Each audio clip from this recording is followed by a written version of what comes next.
My greatest professional achievement would have to be I created an online resource called the Philanthropist Next Door.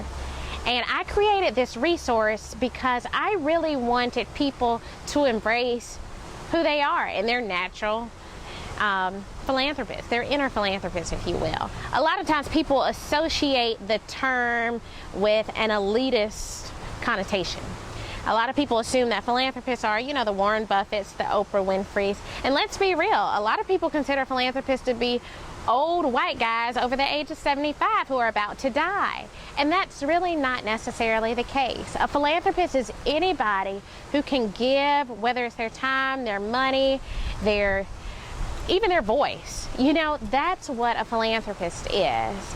And I think when we start to limit ourselves and what we can do and if we can give back, we often put limitations on giving back, which not only affects us and the joy of giving, but it also affects people that we could give to as well. So that's my professional achievement, that, if you say, you know, that I'm most proud of. I went out with some friends one day, and it was a group of girls, and we had some drinks, and these girls that I was around, one in particular, I don't know why she was in a bad mood, but she was in a bad mood. And I mean, it happens. All of us, we have our good days and we have our bad. But she started describing these older group of women who she felt, I can't remember what her issue was, but she just really didn't like them. And so in addition to calling them some other four-letter words, she was like, oh, they're so uppity. They're like a bunch of philanthropists. And I was like, whoa, where did that come from? When did philanthropy become a four-letter word? And so that's when I realized, okay, Ebony, it's time to do something about it. It's time to really help others embrace this part of themselves and to let them know that it's okay. It really is okay. Go out and do it. You want to do it anyway. Why not? I think women, we naturally give. Naturally. It's something about us where we're very nurturing and we love to love on the people and groups around us.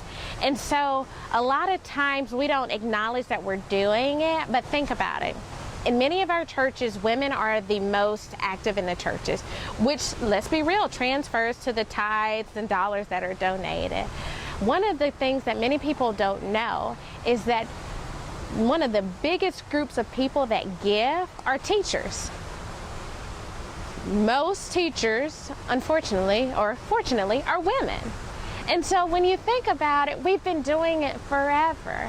It's something we're good at. We just have to find a way to fine-tune our giving and not make it such an emotional and impromptu decision, but make it a very strategic decision that's already built in our budget before we make our first gift. You know, I think a lot of times people, they assume that there are two main sectors, if you will. So you have the public sector and then you have the private sector. So private sector, a lot of people associate with businesses. However, public sector, most people only associate with government. But there are some areas in between that many people are not recognizing. And although the private sector is giving money and the public sector is giving money to support our communities, there are still many people that fall between those cracks that aren't getting the support they need in order to just survive and thrive in our community. And that's where philanthropy comes in. You can use what you have, those blessings that you've received, in order to help those people that aren't receiving the support from either that public or that private sector. You know, I didn't really do any mentoring for girls and women, but one of the things that I have realized has been super successful on this online resource is I have a section called my Spotlight, where I feature other people that are the average Janes and Joes, if you will. And these people are those that are giving back to our community. And so when I feature young people like, there's one lady I recently featured, her name is Gabby Santos.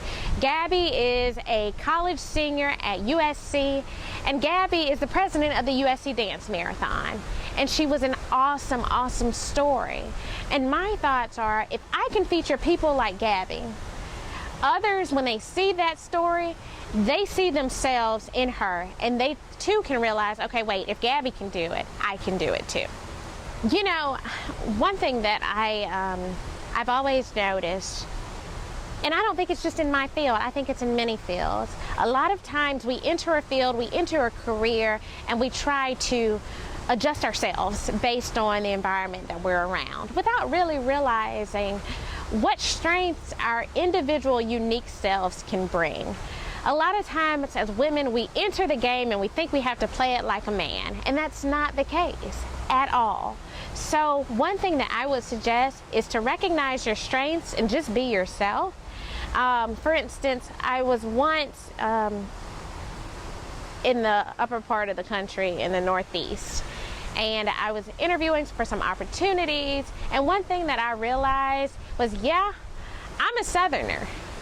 And sometimes that's looked at like it's so beneath people, or sometimes people consider it beneath them because we have this Southern drawl and everything. But one thing that worked in my favor with being a Southerner is our sweet hospitality.